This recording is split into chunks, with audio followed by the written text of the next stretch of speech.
नमस्कार, मला लठ्ठपणाचा प्रॉब्लेम आहे म्हणून मी जिम जॉईन केलं. आता मग जिमचे जोडे, जिमचे डाएट, जिमचे कपडे, जिमचे सप्लिमेंट फॉलो करण्यामध्ये आता मग डाएट फॉलो करण्याच्या चक्करमध्ये मी गरीबसुद्धा झाली आहे. तीच आता मग मला पैशाची पण प्रॉब्लेम सुरू झाली आहे. प्रोटीन पिऊ मसलचं तर नाही माहीत, पण माझं पोट सुकायला लागलं आहे आणि याच्यामुळे मला फक्त आणि फक्त कॉन्स्टिप्युशनचा त्रास होतो आहे, अजून काही नाही. जिममध्ये जाऊन मला माझ्या कमरेमध्ये आणि नितंबमध्ये काही फरक करता येत नाही आहे. इथं दुखते का इथं दुखते याचा काही संभाषण माझं मेळ खात नाही आहे. मी सांगू नाही शकत तुम्हाला मला किती त्रास होत आहे. निदान झोपेतून उठल्यावर मी पहिले सरळ चालायची, आता माझी चालच बदलली आहे. आता मी अशी चालते.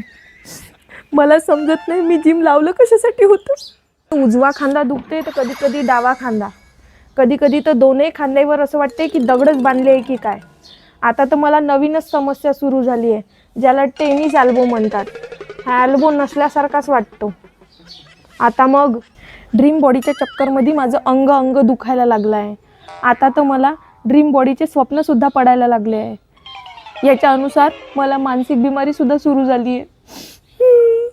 आता मग पहिले मी लठ्ठ होती, आता ड्रीम बॉडीच्या चक्करमध्ये शरीराने थकलेली, अंगाने दुखलेली आणि भुकेने ग्रस्त आणि खिशाने भिकारी झालेली महिला आहे. धन्यवाद.